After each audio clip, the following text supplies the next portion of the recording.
Yes, good morning students. Welcome to again the video tutorial of your class 7th.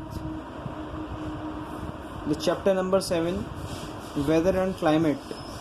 So in the last part we have just discussed about the weather and climate, and today we are going to learn about factors that affect the climate of the earth. So here are number of factors that affect the climate of the earth, and the very first is distance from the sun. So distance from the sun, अगर हम distance की बात करें sun से,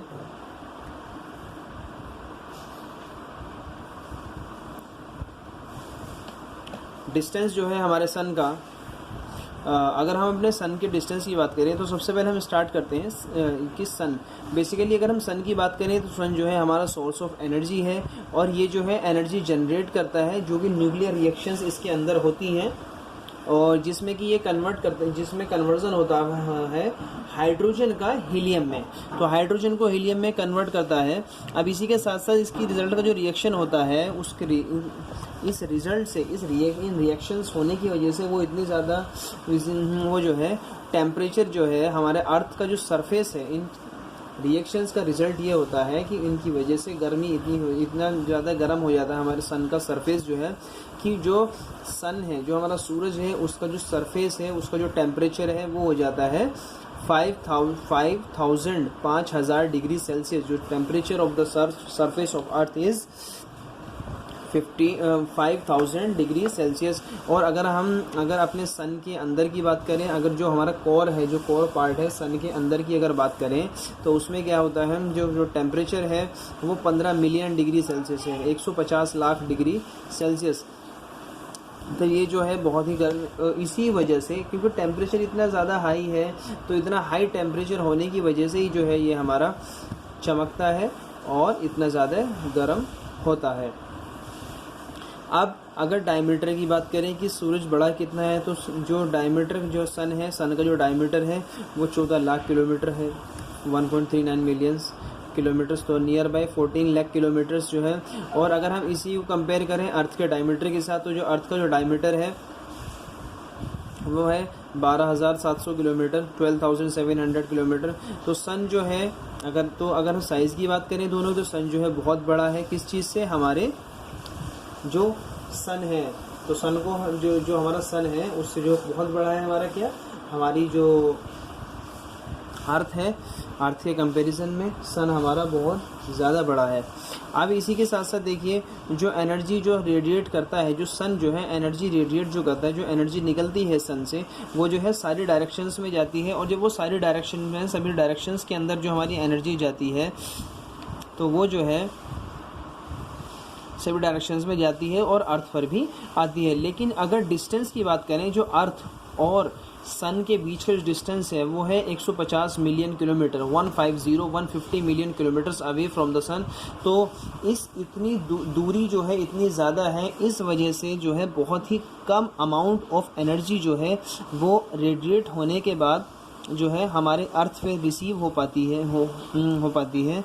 तो क्योंकि distance बहुत ज़्यादा है और उस वजह से एनर्जी जो है बहुत कम पहुंच पाती है, और एनर्जी कम पहुंचने की वजह से ही हमारी जो लाइफ है वो पॉसिबल है हमारी अर्थ पर। तो ये जो है हमारा, तो वी कैन से ये जो डिस्टेंस है, डिस्टेंस जो है हमारा, ये it is one of the major factor that determines the climate on the earth. इसी वजह से जो है हमारे अर्थ पर जो है क्लाइमेट सेट होता है। अब टेम्परेचर जो है बहुत ज़रूरी है लाइफ के, और जितनी भी life forms of life exist करती हैं अर्थ पर, उनके सर्वाइवल के लिए। तो टेम्परेचर जो है मेंटेन होता है जस्ट बिकॉज ऑफ द, तो ये जो लाइफ जो पॉसिबल है just because of the distance between the sun and the earth. So directly we can say, directly or indirectly we can say, the distance of the earth from the sun is one of the major factors that determines the climate on the earth. तो climate जो है हमारे अर्थ पे जो settle down होता है, जो हमारा मेंटेन रहता है, टेम्परेचर मेंटेन रहता है just because of the distance between earth and the sun. फिर उसके बाद आता है अर्थ टिल्ट और इंक्लिनेशन। अगर अर्थ टिल्ट और इंक्लिनेशन की बात करें, देखिए टिल्ट का मतलब होता है थोड़ा सा तिरछा, टिल्ट का मतलब होता है तिरछा, इंक्लाइंड थोड़ा सा टेढ़ा। देखिए हमें पता है कि जो है we know it very well कि earth revolves around the sun. तो अर्थ जो है पृथ्वी के चारों अर्थ जो है सन के चारों तरफ चक्कर काटती है।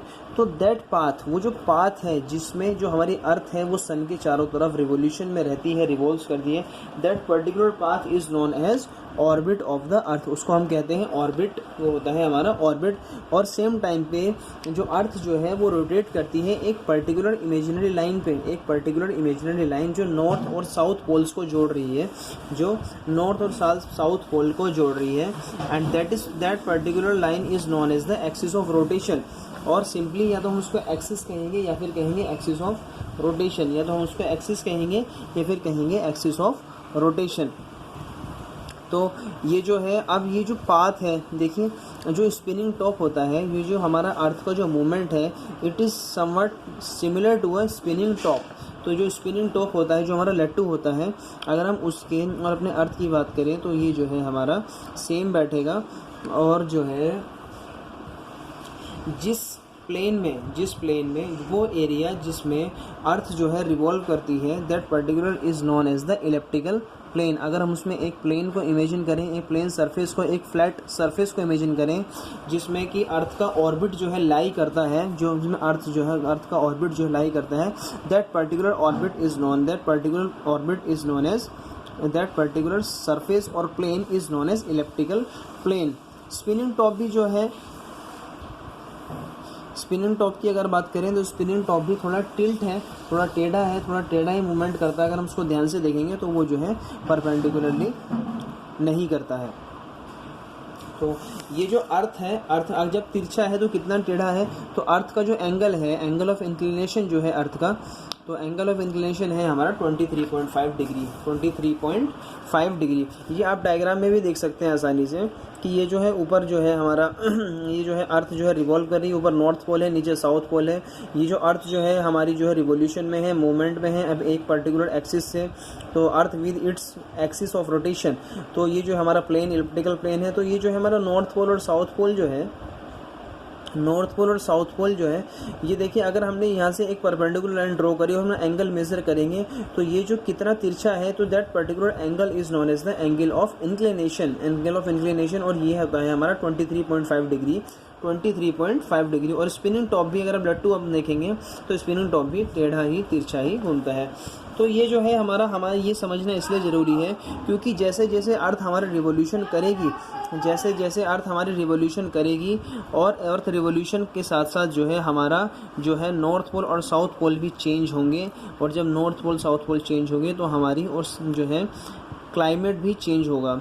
तो अगर हम नॉर्दर्न हेमिस्फेयर की बात करें, नॉर्दर्न हेमिस्फेयर जितना ज़्यादा क्लोज होगा सन के, तो 21 मार्च से 23 सितंबर तक, 21 मार्च से 23 सितंबर तक जो नॉर्दर्न हेमिस्फेयर है वो सन के क्लोज रहता है। तो इसी वजह से ये टाइम जो है गर्मी, ये जो है ज़्यादा गर्म होता है। इस टाइम पीरियड में जो नॉर्दर्न हेमिस्फेयर है वो ज़्यादा गर्म होता है in comparison of southern hemisphere, जो कि काफ़ी दूर रहता है सन से। और इसी के उल्टा and the vice versa happens in the next half of the orbit. और ऑर्बिट के नेक्स्ट हाफ में जो है वाइस वर्सा होता है, दैट मीन्स साउदर्न हेमिस्फेयर गर्म रहता है और नॉर्दर्न हेमिस्फेयर ठंडा रहता है। तो ये जो है हमारा change off season of the अर्थ को जो है हमारा ये जो है टेक्स प्लेस करता है just because of the rotation of the अर्थ। अब देखिए रोटेशन ऑफ द अर्थ का थोड़ा सा हम जो है चेंजेस ऑफ सीजन्स ऑन अर्थ समझ लें। अगर 21 मार्च की बात करें तो 21 मार्च से जो है हमारा स्प्रिंग सीजन स्टार्ट होता है, ऑटम जिसको कहते हैं। तो स्प्रिंग सीजन होता है हमारा नॉर्दर्न हेमिस्फेयर में और ऑटम सीजन होता है साउदर्न हेमिस्फेयर में, 21 मार्च से लेकर 21 जून तक।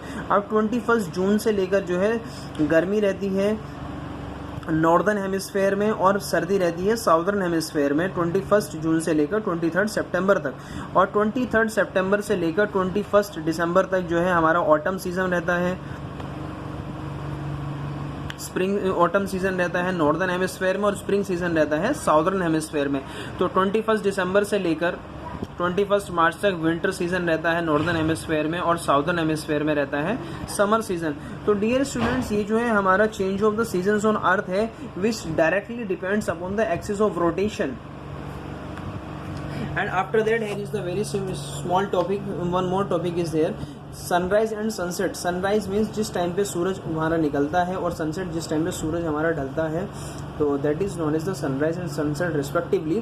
तो सनराइज और सनसेट भी जो है हमारे टेम्परेचर को मेंटेन करने में, हमारे क्लाइमेट को मेंटेन करने में हमारी हेल्प करता है। तो अगर नॉर्दर्न हेमिस्फेयर की बात करें तो जो सबसे बड़ा दिन होता है ईयर का वो होता है 22 जून, और शॉर्टेस्ट डे जो होता है, जो सबसे छोटा दिन जो होता है, शॉर्टेस्ट डे, वो होता है 22 दिसंबर। तो सनराइज और सनसेट भी जो है हमारे टेम्परेचर मेंटेनेंस को जो है एनहेंस जो है हमारा वेरी करता है, और उस पर भी डिपेंड करता है।